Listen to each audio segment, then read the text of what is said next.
Okay, we're talking about, we talked about the transformations last time. Okay, we're talking about just the cubic root, or cubic functions, and a cube root function.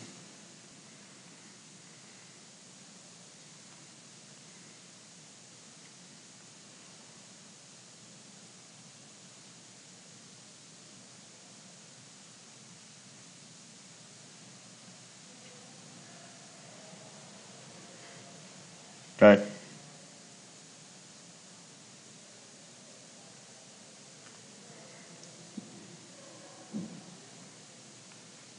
Okay, your cubic function, okay, it has a standard form, so you're going to put cubic function, okay, we're going to put standard form.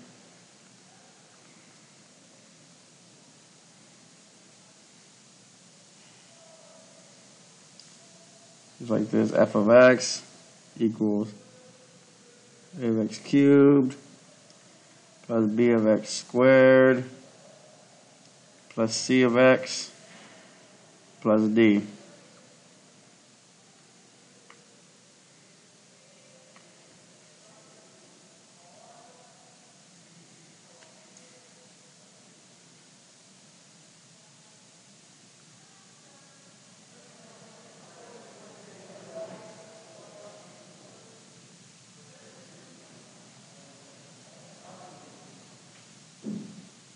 Okay, for the cubic root,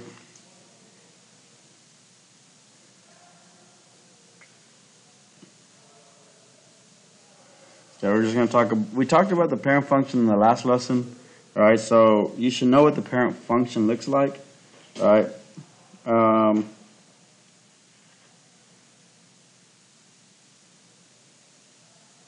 So we don't really need to go over that. We can go over, I guess, the characteristics of it. So we'll do this. I'm going to draw the parent function again just so we can see it. So y equals x cubed. Okay. Then you have your parent function. Remember, your parent function goes to the origin. Okay. Well, just like this.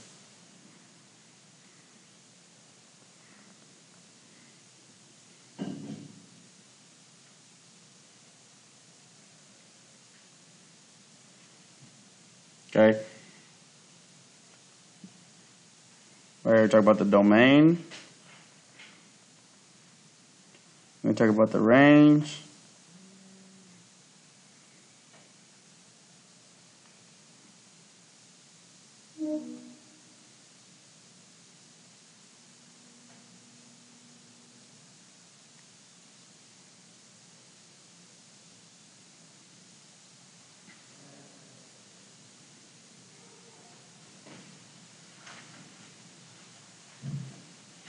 Okay, and then we're going to talk about if it's when it's increasing,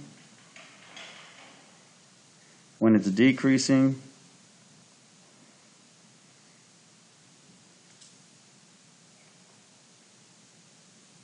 okay, if there's a constant, and where is it symmetrical? So we're going to put symmetry.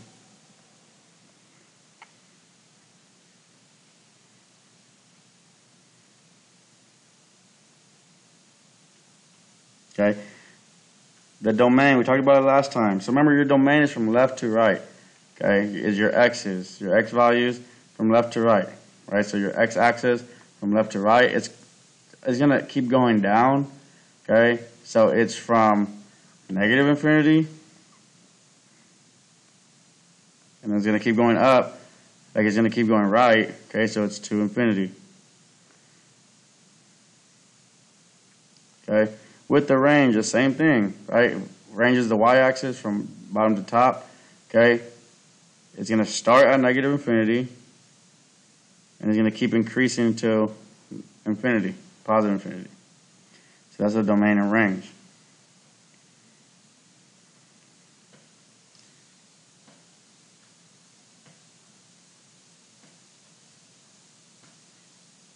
Okay, this graph is same thing. It's always going to be increasing because it's always going up.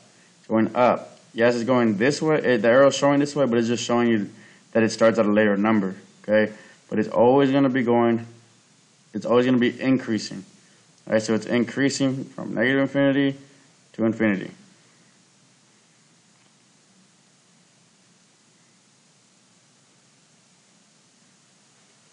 Okay, it's never going to be decreasing, right? It's not going down, okay? So it's never going to be decreasing. So you're going to put none, okay?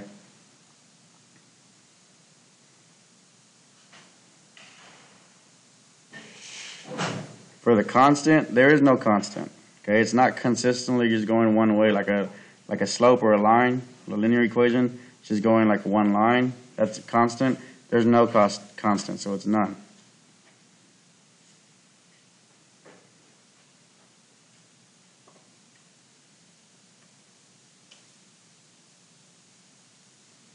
Okay, and the symmetry would be at the origin.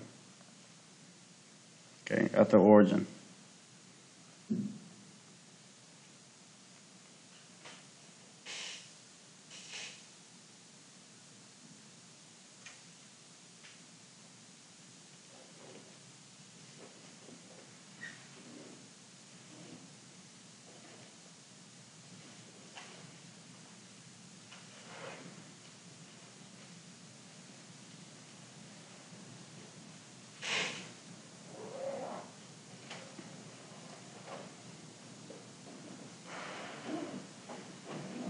Okay, a couple more things we could talk about it.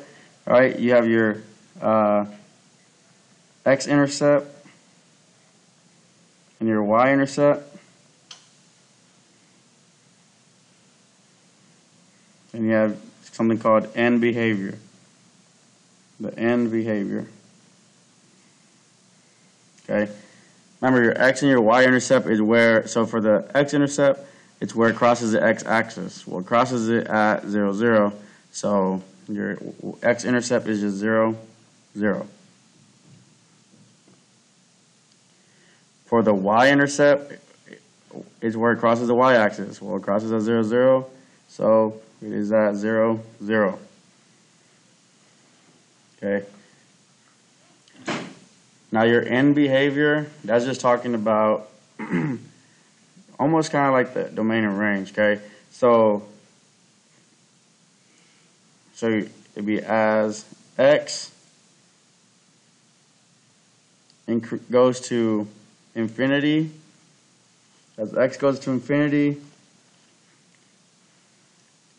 your f of x or your y also go to infinity.